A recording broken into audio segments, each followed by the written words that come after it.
नमस्कार दोस्तों, मेरा नाम है मनीष कुमार सिंह और आप देख रहे हैं 4 पीएम महाराष्ट्र।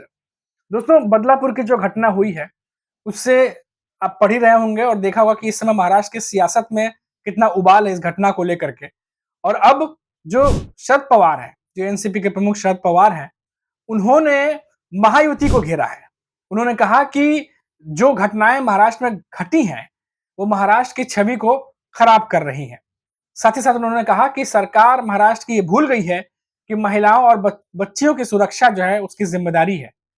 और अगर महाराष्ट्र सरकार को ये लग रहा है कि विपक्ष इस मसले पर राजनीति कर रहा है, तो ये उनकी ओछी और छोटी सोच है।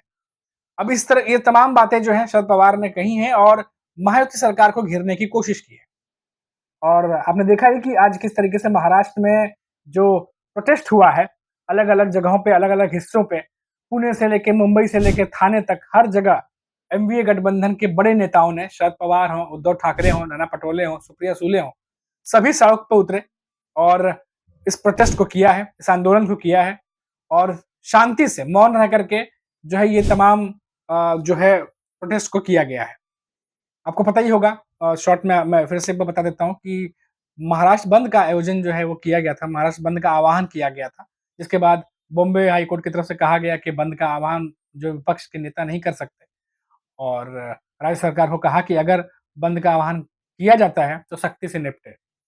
जिसके बाद बाद में बंद का आह्वान जो है वो कैंसल किया गया और शांतिपूर्ण तरीके से ये प्रोटेस्ट किया गया। लेकिन इस प्रोटेस्ट में बहुत ज़्यादा लोग जो है वो शामिल हुए और सड़कों पर जो है वो ये नेता उतरे हैं। तो बात मैं कर रहा था शरद पवार ने जिस तरीके से महायुति को घेरने की कोशिश की है और बदलापुर की घटना से उन्होंने कहा कि महाराष्ट्र की छवि को नुकसान पहुंचा है। अब देखिए, एक तरफ तो एमवीए के नेता हैं जो महायुति सरकार को लगातार घेरने की कोशिश कर रहे हैं।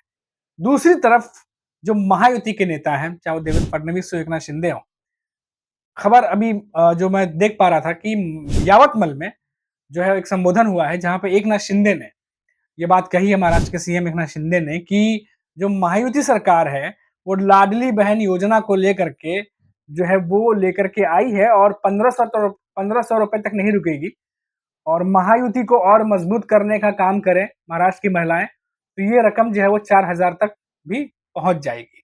ये बात एकनाथ शिंदे कह रहे हैं। तो एक तरीके से ये जो स्कीम लाई गई है इसका एक 1500 से 4000 जो है वो देने की बात हो रही है अगर महायुति को मजबूत करते हैं। मजबूत मतलब विधानसभा चुनाव में वोट देना, उनको जिताना। अब देखिए, एक तरफ तो ये तमाम मुद्दे हैं और दूसरी तरफ महाराष्ट्र सरकार जो है महायुति, वो कोशिश कर रही है कि स्कीम के भरोसे लोगों का दिल जीता जाए और उनका वोट हासिल किया जाए। अभी जो संबोधन हुआ है इसमें एकनाथ शिंदे ये कह तो रहे हैं कि इस स्कीम का जो उद्देश्य है वो महिलाओं को जो है वो और सशक्त बनाना है और उनको सम्मान बढ़ाना है। लेकिन एक तरीके से अब देखिए तो ऐसा लग रहा है जैसे महाराष्ट्र सरकार जो महायुति है उसका सारा का सारा जो दारोमदार ऐसा लग रहा है कि ये लाडली बहन योजना पे ही टिका हुआ है। क्योंकि जहाँ भी जाते हैं, अभी अजीत पवार ने जो जन सम्मान यात्रा की थी, आप देखिए कि लगभग सभी इंटरव्यूज में और बातों में लाडली बहन का जिक्र कर रहे थे, उसका क्रेडिट वो ले रहे थे। अब ऐसा ही कुछ करते एकनाथ शिंदे दिखाई दे रहे हैं। लेकिन दूसरी तरफ दर्जनों ऐसे मुद्दे हैं महाराष्ट्र में जिसको सुलझाने के लिए महायुति सरकार असफल दिखाई दे रही है, फेल दिखाई दे रही है। और इन्हीं मुद्दों को लेकर के जो एमवीए गठबंधन है वो लगातार जो सरकार उसे घेरने की कोशिश कर रहा है। उसी का एक जो अहम बात बताई मैंने शरद पवार की।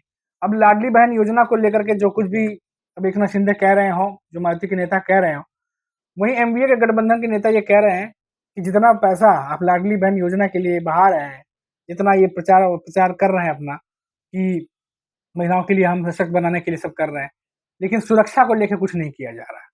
चौतरफा हमला हो रहा है। अब एनडीए गठबंधन के तमाम नेता जो हैं वो महायुति सरकार को लगातार घेर रहे हैं। और अब देखिए, जो शरद पवार की मैंने बात कही, शरद पवार लगातार आज भी हमने देखा कि मौन करके शांति से बैठे हुए दिखाई दिए।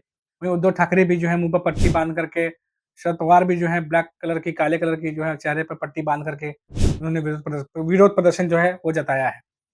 अब देखिए कि ये विरोध प्रदर्शन आज जो है वो समाप्त हो गया है। लेकिन ये तमाम बयान हैं, ये सरकार को लेके जो दिया गया है जो बड़े नेताओं की तरफ से, अब ये जो है काफ़ी दिनों तक चलने वाला है और इसका जवाब जो है अब किस तरीके से महायुति के जो नेता हैं वो देंगे, इसका इंतज़ार सभी को है। लेकिन इस समय महाराष्ट्र की राजनीति जो कुछ भी घट रहा है, ये यकीन मानिए ये आने वाले विधानसभा चुनाव में एक अहम मोड़ जो है वो साबित होने वाला है। क्योंकि जो महाराष्ट्र की जनता है वो सब कुछ देख रही है, सब कुछ समझ रही है और इंतज़ार कर रही है अपने नंबर का, जिस दिन वो वोट देने के लिए उतरेंगे और अपने मन से कौन-सी सरकार चुननी है, वो डिसाइड करेंगे। फिलहाल अभी के लिए इतना ही, फिर लौटेंगे तो बात करेंगे महाराष्ट्र से किसी बड़ी खबर पर। तब तक के लिए मुझे इजाज़त दीजिए। नमस्कार।